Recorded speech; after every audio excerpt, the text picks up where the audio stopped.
defensive coordinator position, went on to be a head coach, of course, with the Bears. We thought Brian Flores might have been in the mix to land one of those vacancies during this latest coaching carousel. He did not, but he does land in Pittsburgh. What more can you tell us about how that came together and what Pittsburgh is getting with a former head coach now as a assistant? Well, it's really smart on the Steelers' behalf.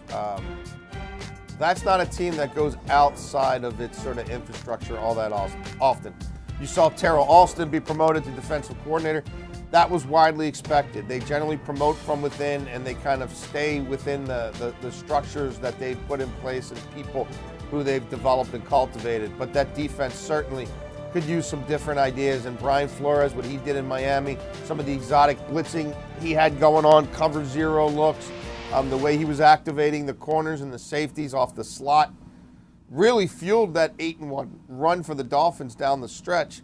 It is kind of interesting because Minkah Fitzpatrick, the big defensive back, the Steelers traded a first-round pick for from Miami a few years ago. He and Flores didn't exactly hit it off, and Flores wasn't using him the way he thought he should be used. He went to Pittsburgh and obviously blossomed. But it makes sense. Mike Tomlin is a coach other coaches want to be around. Mike Tomlin's at the top of his craft. He's a future Hall of Fame coach. The Steelers win a lot of games. If you're trying to reestablish yourself as a head coach, you want to go to a winning program. And they have elite playmakers on that side of the ball who are going to get you noticed, who can do things, special things athletically that not everybody can do when you're talking about a Watt, when you're talking about a Hayward. Maybe they get Stephon Tuitt back. So it makes a lot of sense, but it certainly doesn't do anything to erode or mitigate the ongoing lawsuit that Brian Flores has, which is based around what he deems to be discriminatory practices within the hiring of head coaches. Obviously, there's a number of coaches of color who are assistants of various titles, but that's more about what's going on in the head coaching ranks.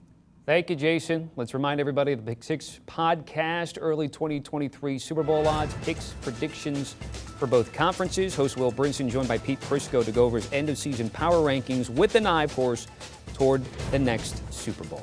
Do you want a sports network that delivers everything that matters about the game? The highlights, the picks, the instant analysis, no yelling, no fake debates, no politics.